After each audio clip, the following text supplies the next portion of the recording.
Ukrainian city of Bucha, the suburb of Kyiv known for the trail of death and destruction left behind after Russian military occupation. Human rights experts say it's a possible war crime scene with evidence of summary executions, enforced disappearances and torture. DW special correspondent Ibrahim met one Bucha resident on a quest to find justice for his family. All that Alexander Chekmeryov ever wanted was to keep his family safe. He brought them to Bucha after Russian-backed forces attacked their hometown in eastern Ukraine in 2014. The Chekmeryovs bought a house and made it a home. We thought that we could escape the war here, but we did not. Putin found us even in Bucha. Putin's full-scale war on Ukraine in February 2022 brought Russian troops to Alexander's doorstep. His children could no longer take the sound of shelling. Their father brought them here, a shelter under their home, and planned their second escape. The Chekmeryovs left one early morning in their car with their neighbor Halia behind them. They barely made it out of their street when they saw a Russian armored vehicle. Rita, my wife, shouted, "Let's turn around." We did not manage to get away. The shooting began and my car caught fire.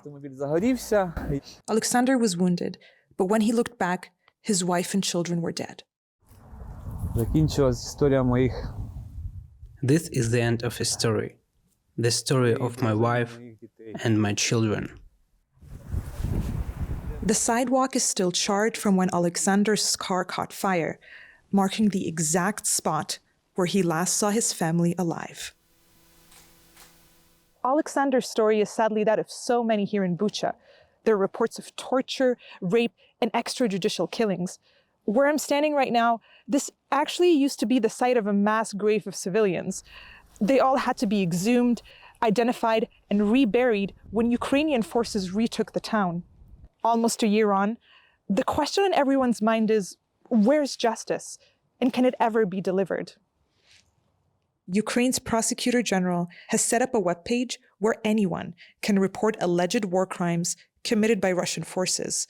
Authorities have received almost 70,000 cases, a number that goes up every day. In the Kyiv region alone, which includes Bucha, that number is 10,000. A prosecutor for the jurisdiction tells me. We are identifying the names of Russian soldiers, investigating, preparing charges and bringing them to court. Statute of limitations does not apply to war crimes. We're working non-stop. So far, nationwide, 25 Russian troops have been convicted for war crimes. The International Criminal Court and the UN have also opened up their own investigations. But justice can be slow, often taking years to examine crimes committed in minutes. Minutes that will stay with Alexander forever. He's spoken to both Ukrainian and international investigators, hoping it might help with the pain. I want to look these people in the eye. That's when I will know they have been punished.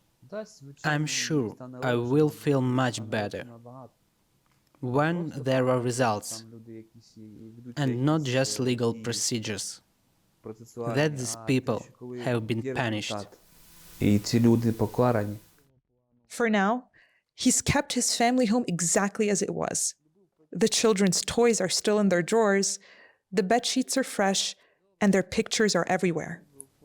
It's not always easy being surrounded by reminders of the life he's lost. But until Alexander finds justice for his family, that is all he's got.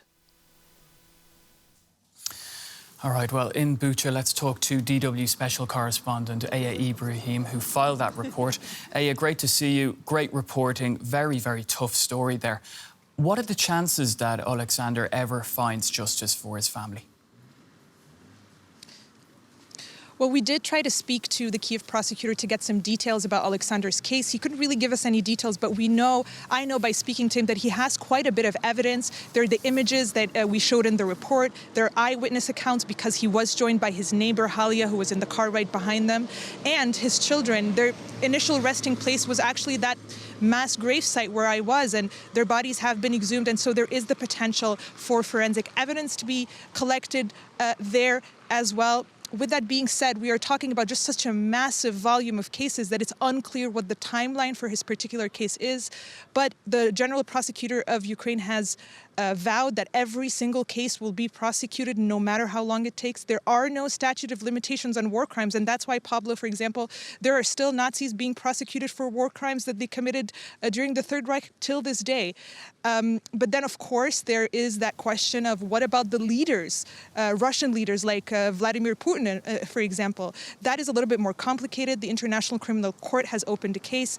Russia does not recognize the ICC, so that might be challenging to ever bring him to justice there. There's also a suggestion, for example, by the European Parliament for an international war tribunal where Russian war leaders could eventually, face justice. But the timelines on that are very, very long, and it's something that people here in Bucha know well. They can't wait for justice, but they're aware of the situation. My impression here walking around the town is that it's a town on the mend. There's a lot of reconstruction. People are picking up their lives again. And I'm joined here by the deputy mayor of Bucha, someone who knows a lot about this, Ms. Michalina Skorka. And I just want to ask you, in this, almost 1 year mark of this tragedy here in Bucha, of Russian troops walking these streets, how are you feeling today? How are you? You know that 2 days ago, General Prosecutor of Ukraine was inside the church, together with the families who suffered, who lost their relatives. And we believe in justice, and every citizen here in Bucha wants to punish those people who did those crimes, and also those who gave the orders, the officers, and also Vladimir Putin and Shoigu and other chiefs in Kremlin. And that's why we are helping families and investigator teams here as a Bucha City Council. And also I'm happy today because we have sunny day, we have lots of people around, because in April last year when Bucha was liberated, it was empty city without families, without kids. Now we see life on the street, and that's the most important thing for us, for our mayor, for our Bucha City Council. And I was out today. We were driving around. There's a lot of construction. There's a feeling that the town is really coming back. What does the town need now for full recovery, in your opinion? The Bucha became a symbol of Bucha tragedy, but nobody wants to live on the place of tragedy. So the most important thing for us is to show Ukrainian success, to become the successful city after the tragedy, with memory of those who were killed, but also with new city, new life, and young families and kids who are playing around. So we more than 3,000 private houses was destroyed. We managed to rebuild near 800. So we still need we still need the roofs, doors, glasses for windows, and materials for reconstruction. And we also need money for the future projects, which will attract people to come back from Berlin to Bucha, for example, from Munich or from Hamburg, because we know that our people are still outside of Ukraine. Thank you very much for your time today, and we will be catching up with you again. Thank you. Pablo, back to you. Thanks, Aya. Before you go, I just want to ask you, from filing that report, it's a very incredibly difficult subject to be covering, and obviously being on the ground there, it makes it all the more real. Tell us about your experience doing that report. I mean, I'm not a parent. I don't think I can ever really understand what Alexander has really been through. I mean, your family is really your life's work, and to have them be taken away from you in a split second for no reason. I mean, we're talking about civilians here, unarmed civilians that were just trying to leave the town and were shot dead. We're talking about children in white cars. There's really no explanation for a crime like that. But I was also really impressed by the resilience of Alexander and the people that are here, that they still are able to tell their story. There's a real need that they want the world to know what happened here, and they're doing their very, very best to cope and bounce back. And I think that's something that the world should be thinking about today. Thanks, Aya. DW Special Correspondent Aya Ibrahim in Bucha.